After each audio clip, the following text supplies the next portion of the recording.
One of the best parts of life is when you go to a therapist and they say, listen, I'm just going to guide you, but the answers are within you. You know what to do, and I'm going to help you figure that out. We're going to work through your parts, but when we get to yourself, you're going to know exactly what you need in your life. That is extremely empowering. I was once by Rav Sternbach, and this wise-looking Avrich runs up to him, frantic, scared out of his mind, confused. And he says, Rebbe, what should we learn for Rosh Hashanah, for Yamim Noraim? What should we do? What's the avodah of these days? It seemed like an individual who in his past has probably learned Maseches Rosh Hashanah. He probably knows what Musar Svarim are, and he probably has heard of the Rebbeinu Yoina, and he was like frantic. He was bugged out. And there's a trend to this. This is something that I see often. And what happens is when you put a kid in school, and in school they teach you that we need to be Oved Hashem, we need to serve Hashem, we need to do the right thing, we care about mitzvahs and we care about Torah. And this is the type of Torah and Avodas Hashem that I mean that we should care about. This is what it means to serve Hashem. So what happens is you have kids who are never taught to figure out spirituality by themselves. Like I was taught. I was once in Or Sameach, and I wanted to know what to do before Shachar, say Karbanos, or learn Musar. So I went there by Feldman, a tzaddik, who learns there and gives some classes, and I asked him that question, what would be better usage of my time before Tefillah? And he said, whatever will help you daven better. And I thought to myself, wow, so there's Avodas Hashem, and it's incumbent upon me to determine what that means. What is the spirituality that is needed of me right now? What do I need to do to serve Hashem? What does that look like? And I was once by a friend's house, and there's this mechanech that came over, and I don't remember the whole conversation, but he said, Reb Chaim Kanievsky is right, and you are wrong. Whatever you think, you are wrong. I don't remember the whole context. And it could be in certain contexts that is true. If you go and you think you know something about Hilchos Bishul, you're probably wrong. Fine, I get that.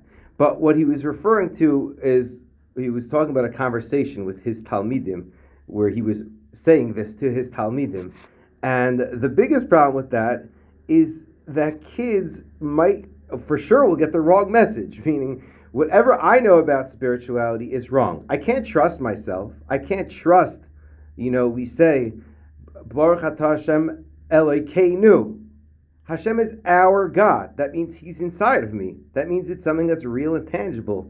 So whatever that is, I can't touch that. I need somebody else to tell me what spirituality means to me.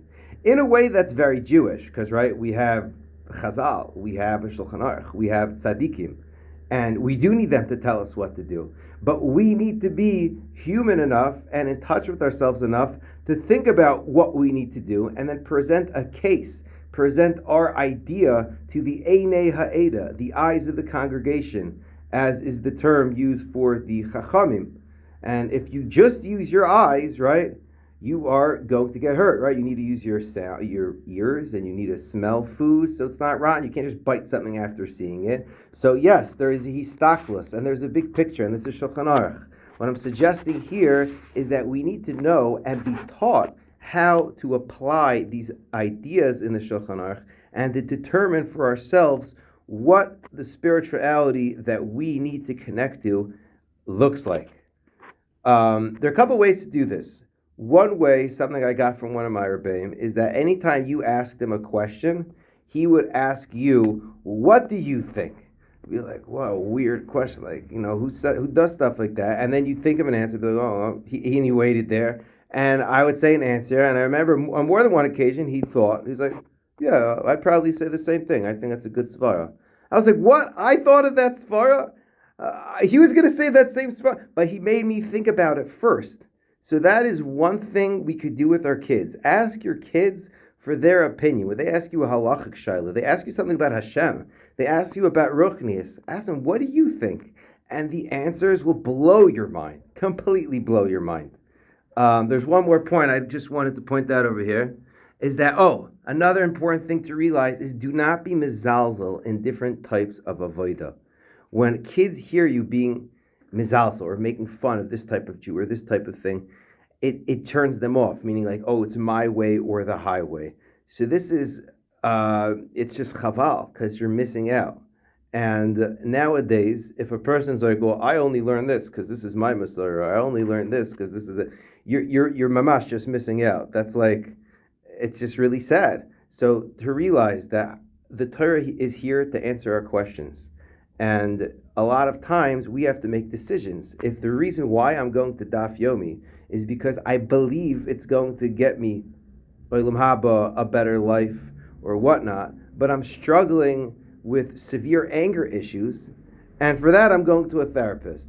Well, I have information for you. There's actually a lot of Torah that's written about anger, and maybe it'd be more worth it for you to work on that with the Torah than going to the Daf Yomi. I'm suggesting that if you're doing things because you think they're good for your spirituality, or somebody told you that this is a spiritual thing to do at this time, and it's very ominous that you should be devoted to these things at this specific time, right? So that's great. It could be true, but you need to make that calculation for yourself, and you need to be able to govern what spirituality means to you and how to apply it. So when you send your kids to school, only bad kids will think this way. That's a problem. Good kids say, yes, I want to be davik to Hashem. I believe in the Torah and I want to learn Torah.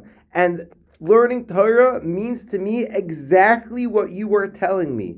Anything that I'm not being taught right now does not fall into the category of learning Torah. So that's very exclusive. You just lost like all the other Sfarim in Klal Yisrael.